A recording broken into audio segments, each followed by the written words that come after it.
I was a terrible receptionist. So they said, please help out by editing. So I learned how to edit, and before I knew it, I was doing sound. Then I was helping with camera work. Then I started helping with writing 3-minute long scripts. And then they said, about 2 months later, they said, do you want to make your own film? So it was a small documentary on how wheat grows in Haryana, so in northern India, and that's what I did. I fell in love with it. I loved it. Well, then I did my first feature-length documentary in India, and it was about arranged marriages with 14-year-old girls, and it was something that I thought of myself as, and I still do, I guess, as a feminist, and female issues really moved me. And then I got married in Canada, moved in Delhi, and moved to Canada.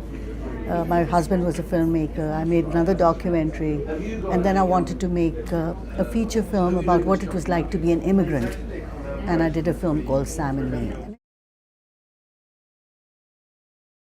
I mean, some Indians, maybe you like them, but there's some Indians. I like that. I like the fact that there's some people who feel that who can actually say that widows are treated really well in India. I mean, it's so ridiculous. Or that that relationships between the same sex is bad or is not Indian. I mean, or to say that the partition of India into Pakistan and India was very peaceful. Or for people to say that Muslims should be treated badly. I mean, what is it? If people are against that, it says a lot, doesn't it? I think it's fabulous. I mean, I really enjoy some of the new filmmakers and the films, and I guess it is a bridge, because it isn't a total commitment to a new voice the way it was in the 80s or 90s.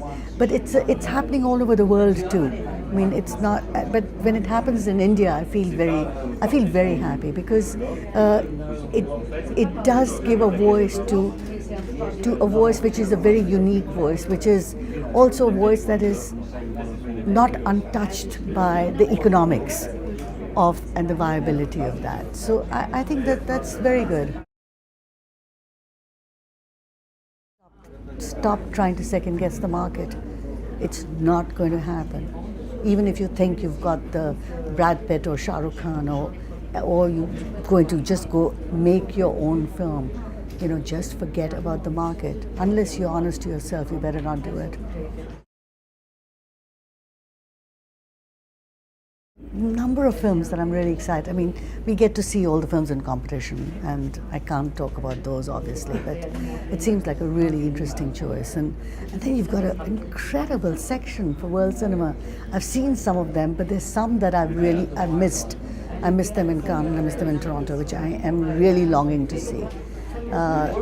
There's some. I want to see Kissa.